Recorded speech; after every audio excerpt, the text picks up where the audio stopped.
I, 19 female, have two stepbrothers named Dave, 23, and Jack, 25. I have one half-brother who's a tween. Growing up with them was honestly a nightmare.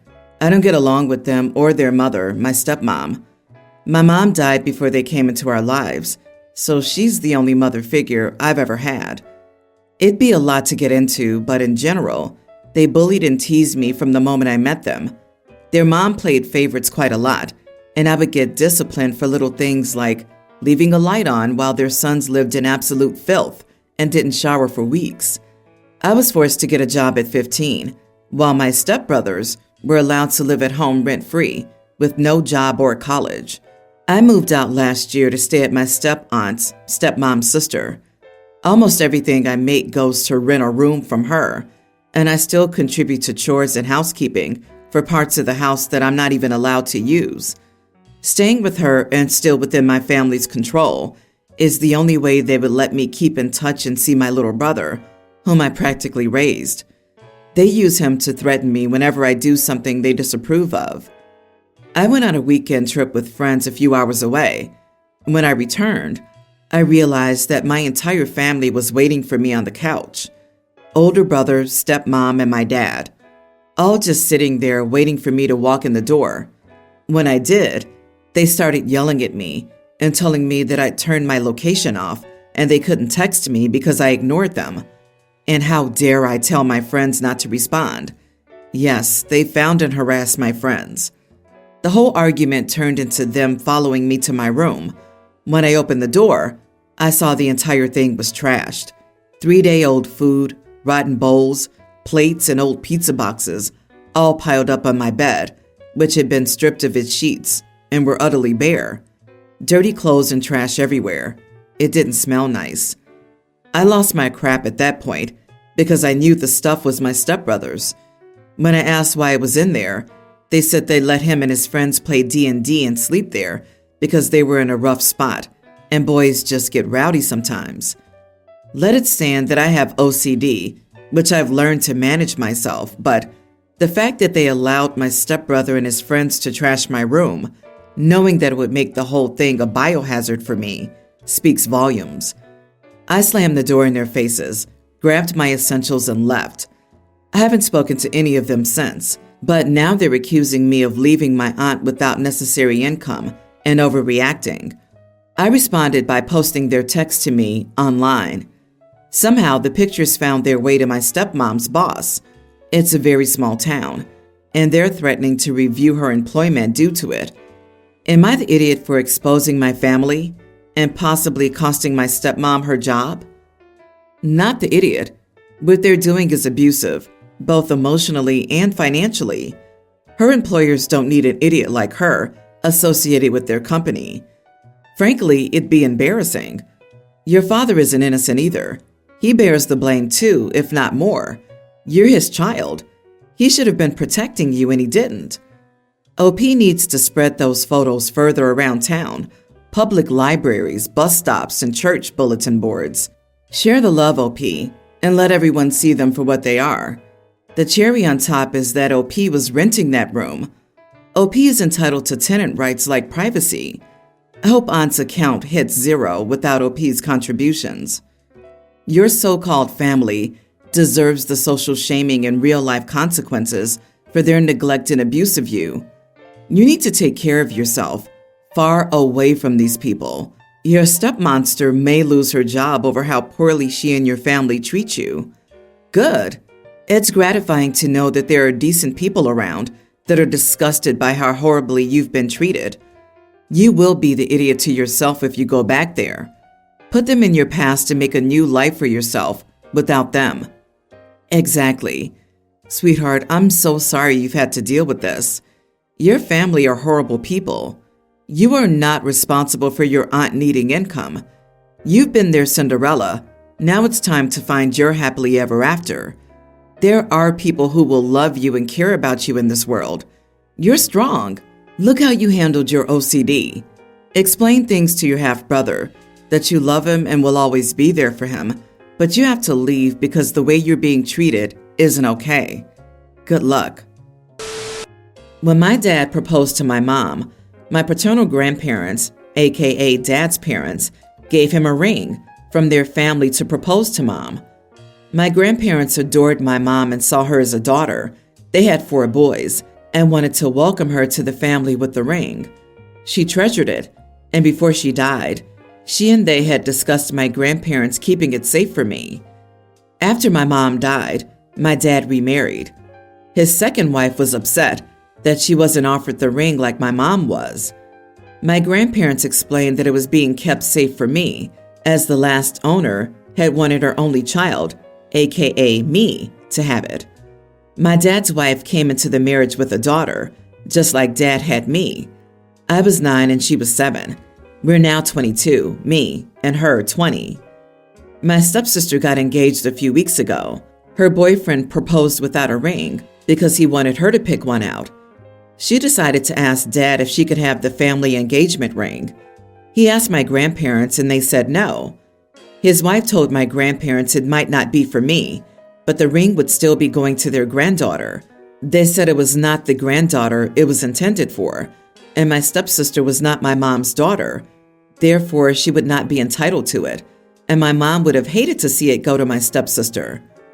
When speaking to my grandparents failed, my dad and his wife approached me. My stepsister was upset that they didn't overrule what my mom wanted. She has some abandonment issues. Her dad abandoned her. Neither side of her biological family wanted her, and my grandparents and uncles are the only extended family she's ever had.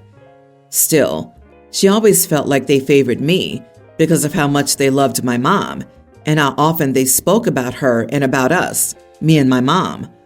Them turning her down really got her down, so my dad and his wife wanted me to make it up to her and wanted me to take the ring and then give it to her. My dad said it would mean so much to my stepsister, and while it would mean that I wouldn't get the ring, I could still get another ring, and it would make a family member happy. His wife said that they had both lived in my mom's shadow from day one, and this could be a time when they're not treated as secondary to my mom.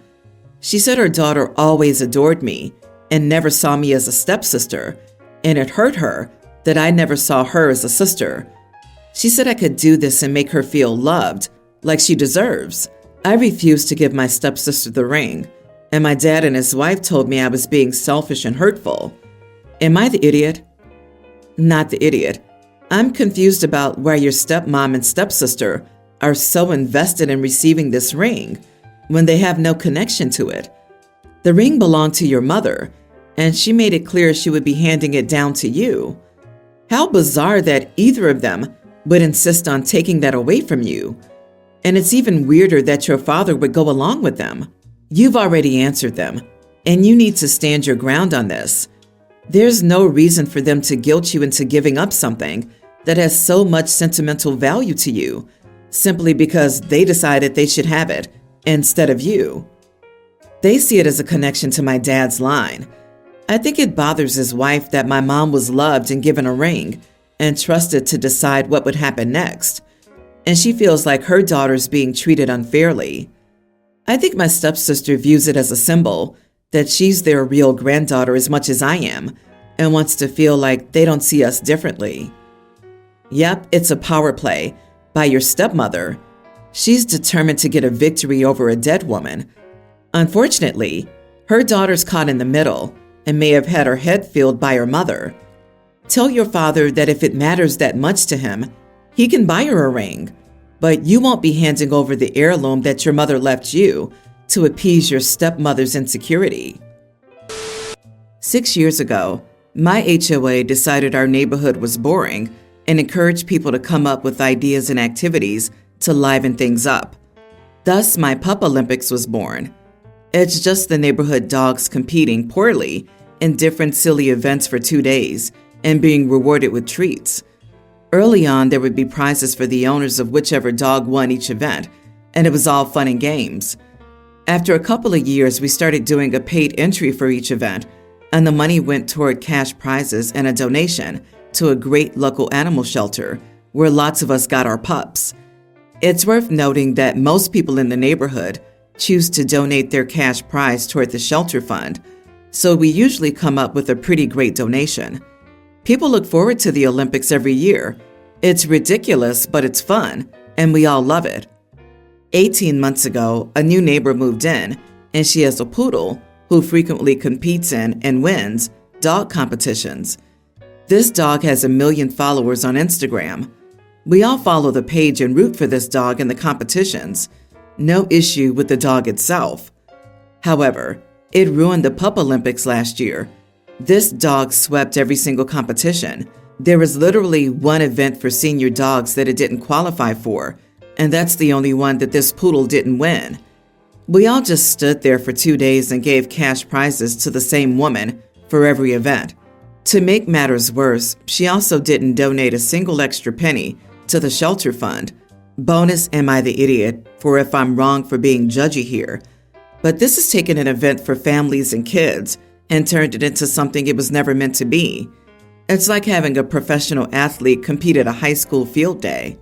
So the Pup Olympics are happening soon, but this year, my committee decided on the no competition dogs rule to make it more fair for the other owners and families. The poodle owner got notice of this and has gone ballistic.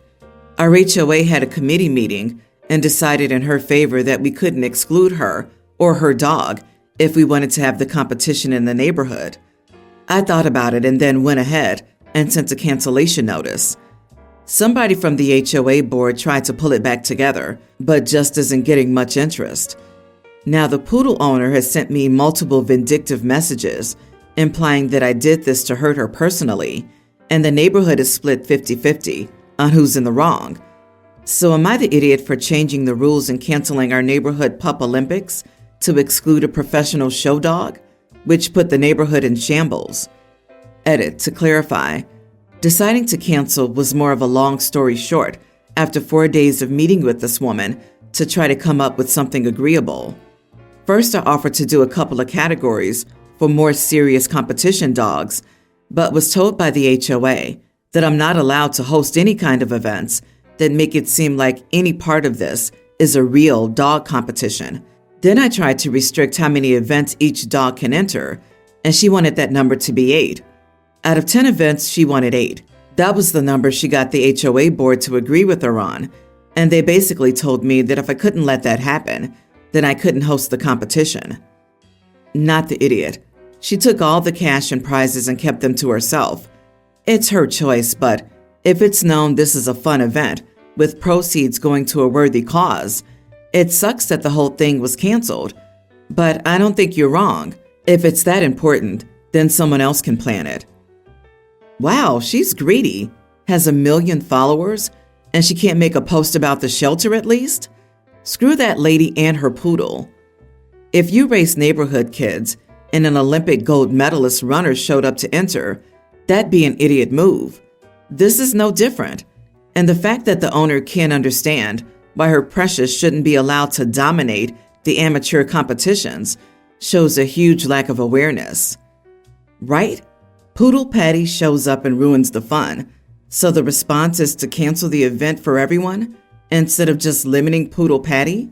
Way to let the jerks go unchecked. I, female 24, think this is weird, but both my sister 26 and fiance male 27 are saying it's not, and I want a third party. Basically, my fiance works out every weekday after work from 6:30 to 7:30ish, and I always knew he had a workout partner. I just assumed it was one of his friends. Then on Friday, we were chatting while I started on dinner, and he got ready to go, and I mentioned that I had a book I wanted my sister to read because I know she likes reading, and my fiance was like, "Give it to me, I'll give it to her." And I was obviously like, "What?" And he got uncomfortable, like he started saying he should probably go and all. But I asked him why he said that, and he said that it wasn't a big deal, but my sister is his workout partner. I thought that was weird, especially since he's never told me about this. He said they just happened to go to the same gym, and it became a thing. He said I'm overreacting. Am I? I don't think I am. It's weird. I mean, if I was working out with his brother, he'd think it was weird. I don't want to be like an annoying, jealous girlfriend, but it rubs me the wrong way.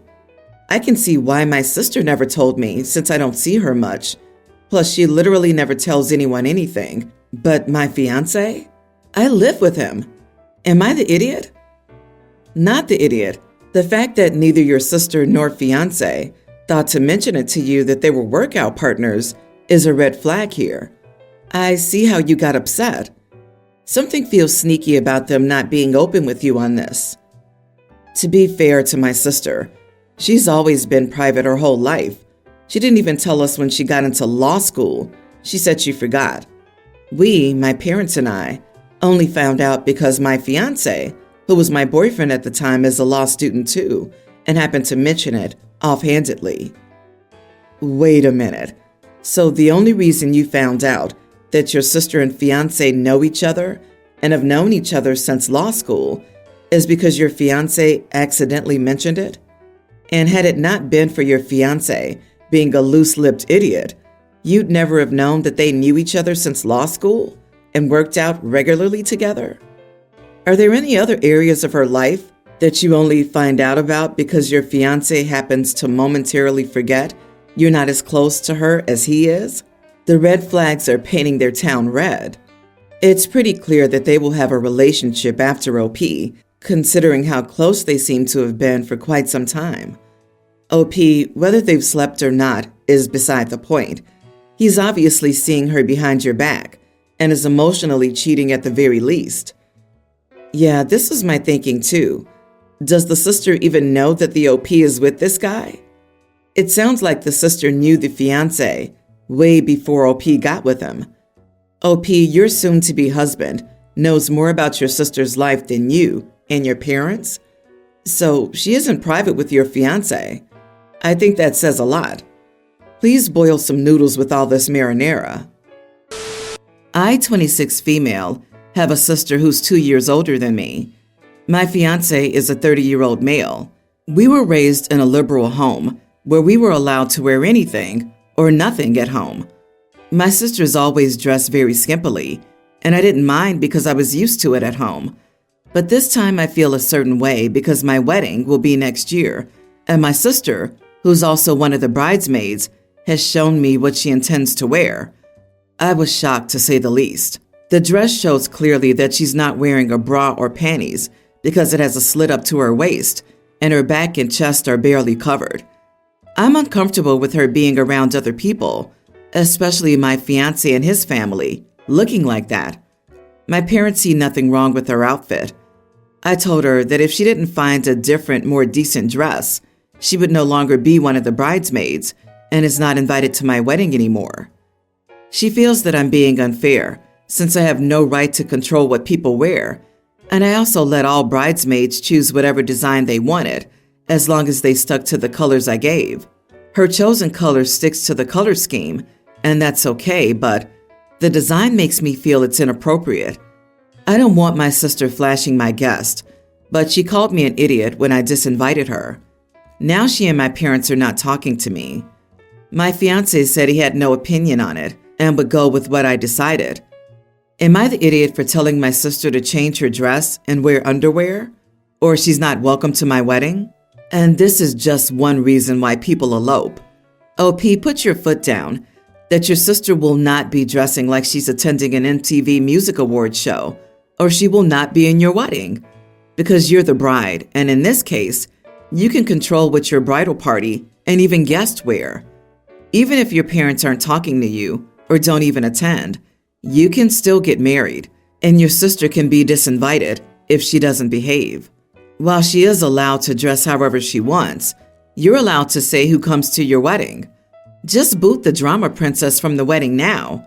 She would be the type to show you a conservative dress, then waltz up the aisle in her underwear. Yep, sis is an attention-seeking drama queen. It's best if she doesn't attend, and OP should appoint a bouncer to keep her from trying to crash the wedding, proudly dressed in her streetwalker outfit, looking for more attention. Honey, she wants to upstage you on your big day. Her dress would end up being the talking point at your wedding. Not acceptable.